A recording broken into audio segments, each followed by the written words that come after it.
Assalamualaikum warahmatullahi wabarakatuh. Selamat berjumpa kembali dengan teman-teman semuanya. Di YouTube kali ini kita membuka tema tentang doa Satrio Piningit keturunan Prabu Siliwangi. Diangkat ke YouTube karena banyak sekali teman-teman yang nge-WA atau di Facebook saya juga sama Maulana Rahman menanyakan tentang keberadaan Satrio Piningit yang sekarang. Jawaban saya sangat simpel. Satrio Piningit yang mana? Satrio Piningit dari kerajaan Sunda Galuh, atau Satrio Piningit dari kerajaan Mataram, atau dari kerajaan Pajang atau Singosari, atau Satrio Piningit dari kerajaan Bone. Karena yang saya tahu hanya Satrio Piningit yang berasal dari kerajaan Sunda Galuh saja, yang lainnya saya tidak mengetahuinya. Karena sesungguhnya yang namanya Satrio Piningit itu bukan hanya satu, itu ribuan. Sejak dulu ribuan, hanya beliau ada yang lulus dan ada yang tidak. Ada yang lulus sampai ke tingkat Batu Ratu, ada yang hanya tinggal Pandeta Ratu, ada yang hanya di kelasnya Satrio Piningit. Seperti di YouTube sebelumnya kami sampaikan bahwa tingkatan untuk menjadi seorang Ratu Adil itu mencapai 5 tingkatan. Soal benar atau salah, soal itu terjadi atau tidak, itu bukan urusan saya.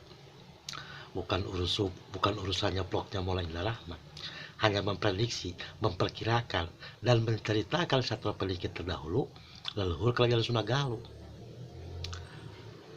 Itu kenapa harus disampaikan? Leluhur yang selalu disampaikan. Jangan terlalu berharap dengan Satrio Piningit atau Ratu Adil. Mimpi di siang bolong. Mimpi di siang bolong yang harus dari kenyataannya sulit. Apalagi berbicara tentang Imam Mahdi, tentang kedatangan Imam Mahdi Isa salam. Ya bukan urusan kita lah. Biar urusan mereka-mereka lah yang ahli di agama.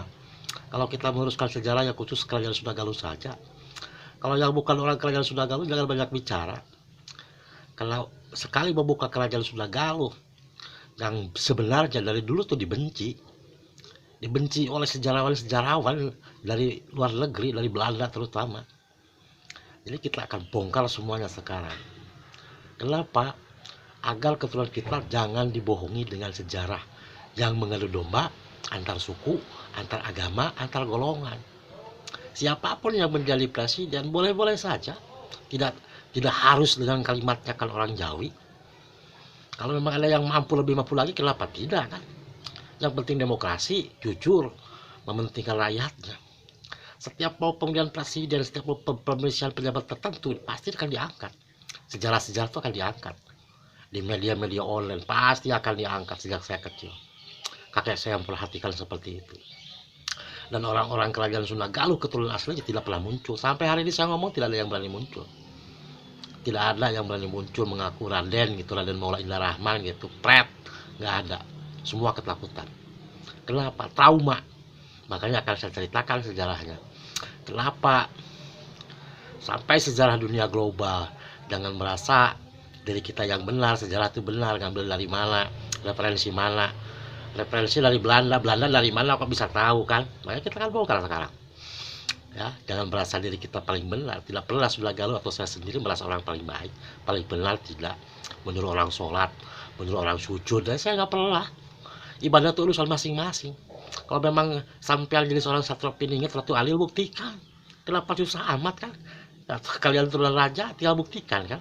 Orang Sunda Galuh sudah sabar, sangat sabar. Saya sendiri bukan orang Sunda Galuh asli. Saya keturunan dari mana-mana, dari Banten saya ada. Yang namanya yang Caringin ini sate itu masih keluarga saya. Aku pesantren bertebaran di Banten.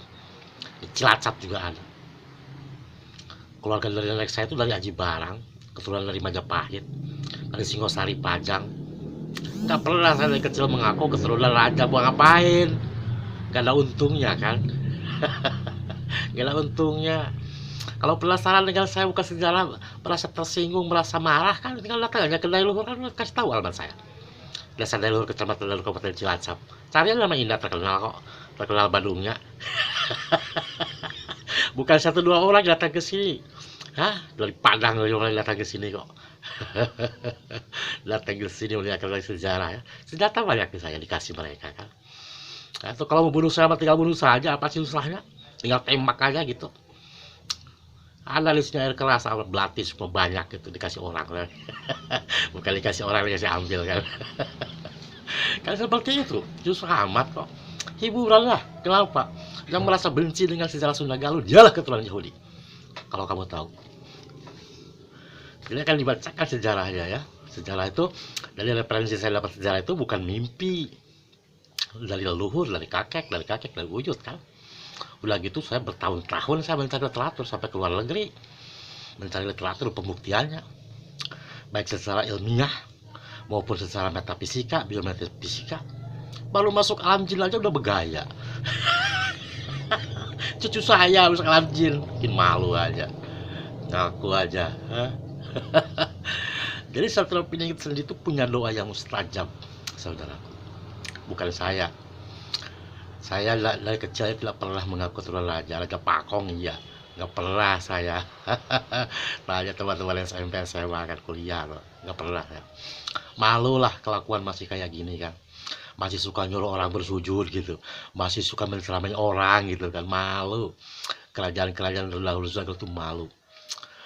Karena belum sempurna iman dan Islam kan, mengaku aja beriman kan, yakin masuk surga kan. Ada pembuktiannya kan, ada pembuktiannya, bisa membuktikan saudaraku yakin masuk surga, yakin boleh kan, yang penting kan kenyataan. Banyak orang-orang kerajaan Sunda Galuh tidak pernah mau mengakui bahwa dia keturunan raja, itu nggak pernah, sejak dulu akan dihabisi. Akan saya bacakan makamnya di mana, ceritanya seperti apa. Yang menginginkan seorang ratu adil itu sejak raja pertama kerajaan Sunda Galuh, yaitu Sangyang Sagala Anakan. Beliau tidak beragama Hindu, tidak beragama Buddha. Beliau itu ahli kitab. Ahli kitab kalau sekarang apa? Ada kemungkinan kan Nasrani atau Katolik atau Protestan. Ulu alam di catatan kami tidak lengkap. Tapi beliau masih memegang teguh adat leluhur dari Galuh Purba. Biasa masih suka apa? Suka sesaji. Makamnya dari leluhur di sini, makam tertua itu, yang melahirkan para kiai, ulama, para santri-santri, pendekar-pendekar hebat di Banten itu dari Sangyang Sagala Anakan. Masih keluarga saya. Tapi beliau-beliau ini, saudara saya di Banten itu, ribuan ulama itu dihasilkan dari kerajaan Sunda Galuh yang asli, termasuk pendekar Banten. Sekarang keturunannya sejak terjadinya penjajahan Belanda di era tahun 1900 nggak ada yang menjabat sebagai pejabat, tuh nggak ada. Bukan ngiri, bukan. Saking sabarnya raja-raja kami dibunuh, dihianati, sejarah diputar-balikan, diperang-bubat, cerita diperang-balikan pun kami menerima, nggak pernah marah, tersenyum kan. Pertama Sangyang Sagala Anakan ingin menjadi seorang ratu adil, itu tidak mampu. Yang kedua siapa? Mahaprabu Siliwangi Dewa Agung ingin menjadi seorang ratu adil, tapi beliau tidak mampu. Dalam tulisannya loh, terakhir Maharaja Lingga Buana Sakti, beliau pun tidak mampu. Malah beliau tilem atau wafat di pengkhianatan Bubat, yang sejarawan seolah-olah terjadinya kerajaan Majapahit menyerang kerajaan Sunda Galuh. Itu nggak benar itu. Yang benar itu kan prajurit Gajah Mada yang dibawa, prajurit dari NTT NTB kan, bukan dari kerajaan Majapahit, karena sesungguhnya kerajaan Majapahit masih bersaudara. Awalnya dari kerajaan Tarumanegara, kemudian dari kerajaan Sunda Galuh. Jadi gak ada orang Jawa ikut campur dalam perang Bubat, satu orang pun kan, itu nggak ada. Makanya kita luruskan sambil bercanda dengan Satrio Piningit kan, bercanda-canda supaya apa, supaya jangan terlalu banyak serius lah gitu kan, merasa dirinya benar kan, orang suci gitu kan. Orang suci tinggal dibuktikan lah, dibacok apa, siram air keras kan, pakai M16 tembak, seperti itulah. Karena orang Sunda itu sangat sabar. Saya bukan orang Sunda asli kok. Kemudian apa, turunlah dia ke Pangeran Laskar Buana Sakti. Ini cucunya Maharaja Lingga Buana Sakti. Ayahnya itu Pangeran Raden Gagat Sejajar, itu wafat di perang Bubat. Nah ini anaknya dari istri Raja Banjar. Ini yang hidup satu-satunya di Pulau Jawa. Keturunan Prabu Siliwangi itu dari situ. Yang dua, Pangeran Walangsungsang Walangkarebet, dipindahkan, dibawa ke Kutai Lama, ke Anggana. pada tanggal 17 Oktober 1469. Jadi makamnya Walang Karebet Walang Sungsang saya nggak tahu di mana, orang di Ambon apa di Kalimantan Samarinda. Waktu saya ke sana tidak ditemukan makamnya. Kalau mahkotanya saya ketemu di Tenggarong kan. Nah terus habis itu cucunya lagi yang melanjutkan ingin menjadi seorang ratu adil kalimatnya, Raden Gagak Lancah. Itu makamnya di Gunung Purwa di Dailuhur di sini. Wafatnya 1 Mei 1514 di Dailuhur di sini. Orang Sunda yang nggak jarah ke Dailuhur ya aneh. Kemudian dilanjutkan oleh anaknya Raden Gagak Galemjang Lancah tahun 1584. Beliau meninggal 12 April. Makamnya di Dailuhur di sini. Kami yang merawatnya di Gunung Purwa ya. Kemudian tahun 1607 Masehi dilanjutkan oleh Raden Kartasasmita. Ini masih anaknya. Beliau tidak bisa jadi seorang satria piningit yang sejati menuju Ratu Adil, gagal beliau.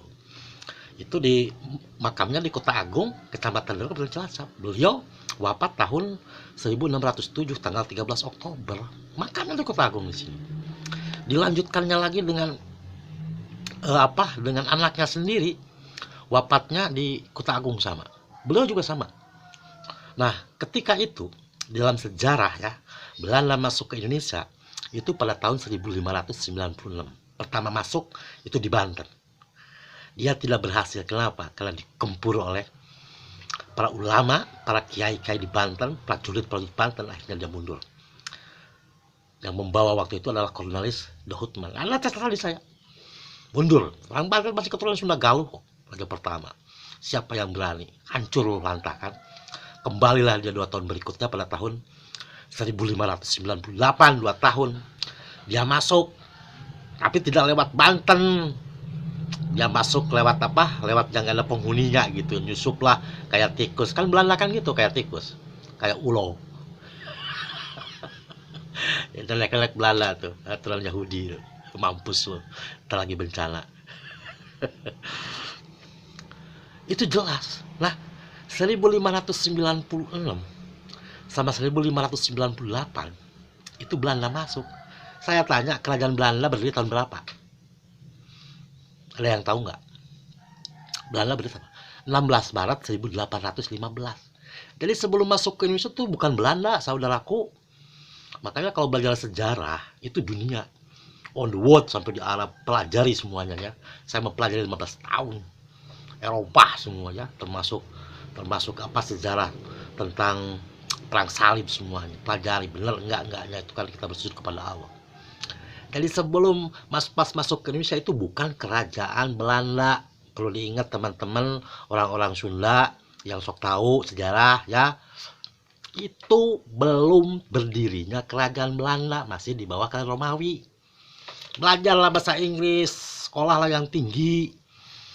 Jangan banyak cakap, jangan banyak bicara. Kita tinggal menikmati aja kemerdekaan kan. Jangan belagu. Taati pemerintah, taati agama, kan seperti itu. Diajarkan. Jangan menghinakan suku-suku yang lain. Leluhur itu nggak suka, karena kita bersaudara. Ya, seperti itu. Dilanjutkan dengan Raden Kanjakusuma Atmajaya. Beliau pun tidak berhasil di seorang satria melingit. Tahun berapa itu? 1700 berapa? 39. Nih keluarga saya yang dibunuh oleh siapa? Anjing-anjing Belanda. Sama siapa? Sama siapa? Sama orang-orang Belanda hitam yang membunuh keluarga saya. Kalau kalian tahu, itu dibunuh di Cincang oleh anjing-anjing Belanda. Oleh siapa? Orang pribumi yang berkhianat, yang mengaku keturunan orang Sunda, orang Jawa. Terakhir ada 17 keturunan raja kami yang dibunuh dari Cincang. Oleh siapa? Oleh Belanda. Sama siapa? Sama Belanda Ireng. Makamnya di mana? Ada di Sukasari, Tambak Sari, ada di Kaso, ada di Luhur. Ada pembuktiannya, sangat ada pembuktiannya. Jadi tidak semudah itu. Orang Sunda Galuh itu sangat sabar. Sama-sama teraniaya, sejarahnya dipalsukan. Semuanya sama.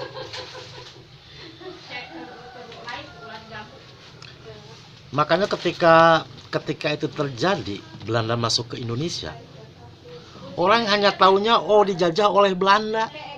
Padahal sebelum Belanda masuk ke Indonesia, kita itu dijajah oleh orang Belanda tetapi bukan oleh kerajaan Belanda. Belanda waktu itu di bawah kekuasaan Romawi.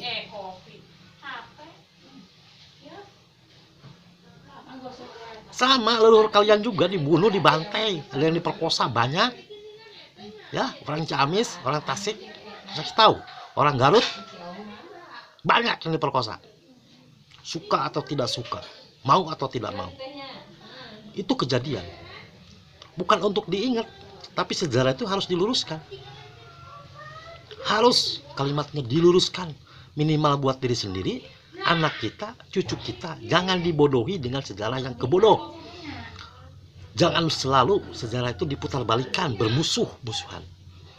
Orang Sunda dengan orang Jawa bersaudara. Satu generasi, satu leluhur keturunannya. Diadu domba lah sama orang-orang sejarawan Yahudi. Yahudi masuk ke Indonesia tahun berapa? 1290. Baca. Saudaraku kedatangan orang-orang Yahudi. Baca kerajaan Belanda, baca sejarah Belanda, baca sejarah Inggris, sejarah Prancis Belanda. Kalau tidak punya literatur kan, kalau bukan keturunan sejarawan, bukan keturunan raja juru tulis. Jadi akhirnya apa? Oh, dari kita itu seperti ini ternyata. Janganlah dibodohin anak kita, cucu kita sudah. Seolah-olah kerajaan satu bertempur dengan kerajaan lain di Indonesia sebelumnya. Nggak ada. Kerajaan Mataram menyerang Sunda Galuh nggak ada. Kerajaan Banten menggelar kerajaan Sunda Galuh itu nggak ada, bersaudara, sangat bersaudara. Itu akal-akalan Belanda saja. Makanya doanya yang paling tajam. Seorang Satrio Piningit. Tunggu di YouTube berikutnya. Kalau sudah asal. Terima kasih saudaraku. Wassalamualaikum warahmatullahi wabarakatuh.